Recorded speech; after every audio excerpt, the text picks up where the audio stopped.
I'm Ann Boland. I'm a Morgan Fellow at Antioch College, for those of you who don't know me. I'd like to welcome you all to the opening program of the 2010 Antioch College reunion on the theme of race and social justice. In this hour, we're going to be presenting the Gegner Barbershop Incident, Fighting for Civil Rights in Yellow Springs, that focuses on one of the most entrenched and polarizing local desegregation struggles in Ohio. A struggle that involved local citizens, Antioch College leadership, Antioch College students, Wilberforce and Central State students, in a struggle that lasted, well, at least 5 years and probably more, and finally resulted in threats, fire hoses, tear gas, jail, and jail in 1964. While the Gegner incident is part of Yellow Springs lore, I have only recently, myself, dipped into the details of this story. It's a fascinating and inspiring example of the determination and persistence of local activists who were able to work together across generations and across social differences. I find it particularly important to think back on these civil rights struggles in the early 60s from the vantage point of the conflicts of our present era.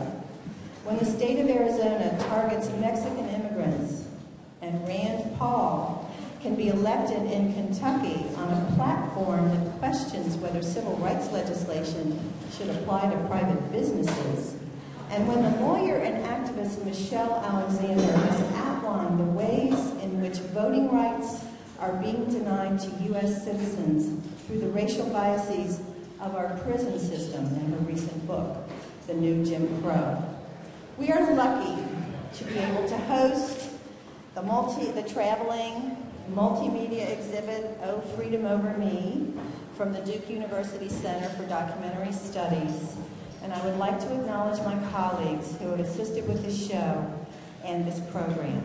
My thanks to the Director of Work, Susan Eklund-Lean, for notifying me about this exhibit, Migawa Arimo for designing the postcard and poster, which will be on sale, by the way, and for doing the hard work of hanging the show.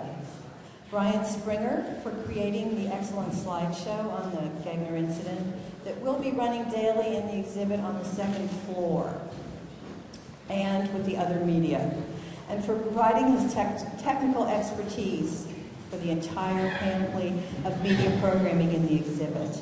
Michael Caselli for the sound system and for being the recording engineer, and just generally all around great.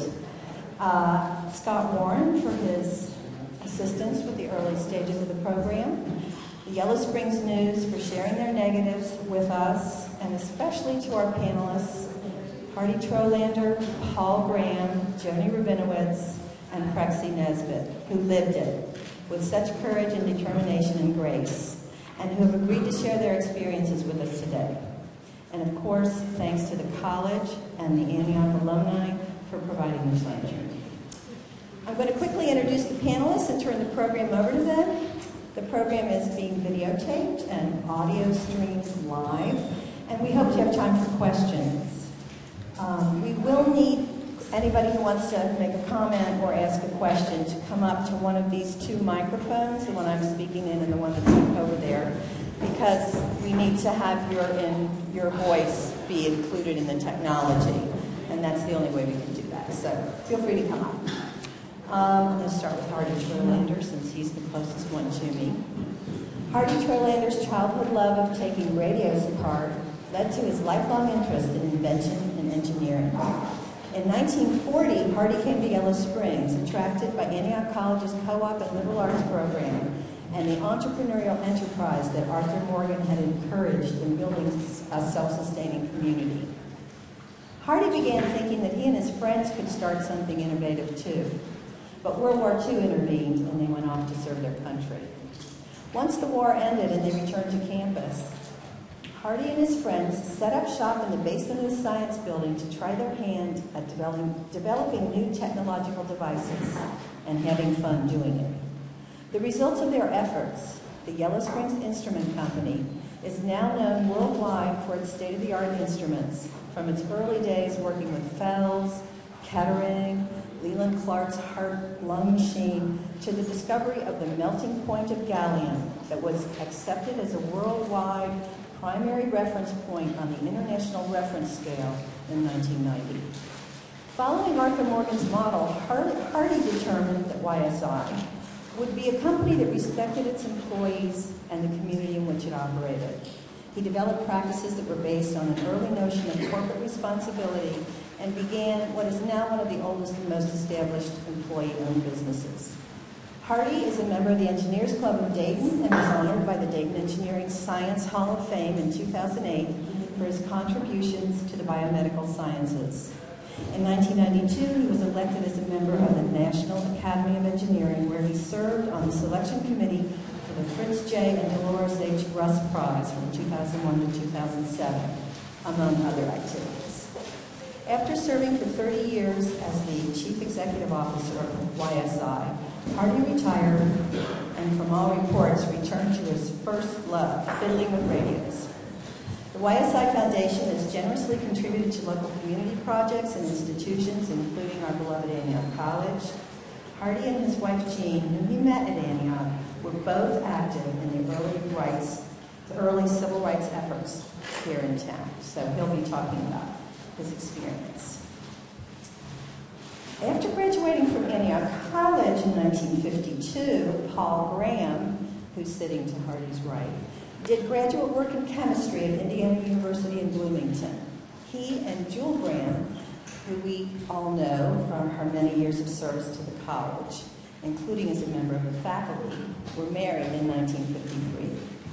And their first son, Robert, was born shortly after Paul accepted a job as a chemist at Grenade Laboratories in Yellow Springs in 1956. A second son, Nathan, was born in 1959. During his 38 years of employment at Grenade, Paul was very active in several professional organizations, including the Glen Helen Association, where I believe he served as president for a number of years. Paul has been deeply involved in the Yellow Springs community on many fronts. In 1957, Paul was the recipient of the Antioch Alumni Arthur Morgan Award for Community Service. Paul considers his involvement in the 1960s civil rights struggle as perhaps the most significant of his numerous activities in the community. So, thank you. Joni Rabinowitz graduated from Antioch in 1965. I hope I've got that right. In 1963, she took a co-op job working with SNCC, the Student Nonviolent Coordinating Committee, in what was then a very dangerous place, Albany, Georgia, where she had a number of adventures, including being arrested and accused of being a communist by Senator Eastland in a congressional record.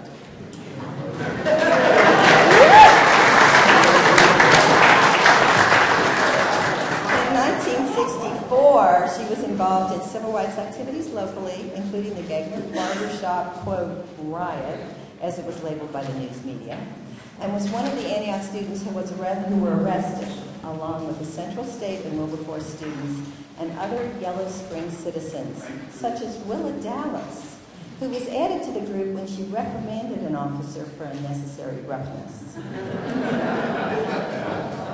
Since then, Joni has made her career in activism for economic and social justice.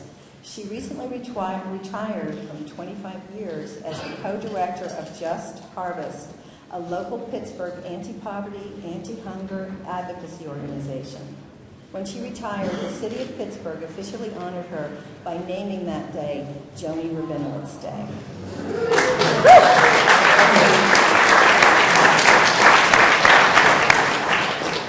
Prexy Nesbitt's connection to his hometown Chicago runs deep. Having worked as a street worker, trade union organizer, teacher, special assistant to Chicago's mayor, the late Harold Washington, and a senior program officer with the MacArthur Foundation in Chicago. A teacher and lecturer for many years throughout the Chicago area, Mr. Nesbitt, I think we can call him Prexy, currently works at the Chicago Teacher Center, teaches African history at Columbia College in Chicago, does diversity consulting with both private and public schools in Chicago, and is involved with teacher training nationally through Eastern Educational Collaborative based in Washington, D.C. In addition to his many-faceted Chicago-based work, Prexy travels the United States speaking about racism and U.S. militarism issues, especially in relationship to Africa. He organizes political and educational tours to Africa through an organization he and others founded called Making the Road. He's the author of The History of America's Involvement in the Apartheid State, Apartheid in Our Living Rooms, and various other publications about U.S. policies towards Southern Africa. And he is a member of the Board Pro Tempore of Antioch College. Prexy was involved in the Gegner Incident while a freshman at Antioch, and he was also arrested in the riot. His involvement has been immortalized in widely circulated photographs, which ended up in Life magazine and other publications. So, thank you very much for agreeing to participate in this panel, and I'm turning it over to you now.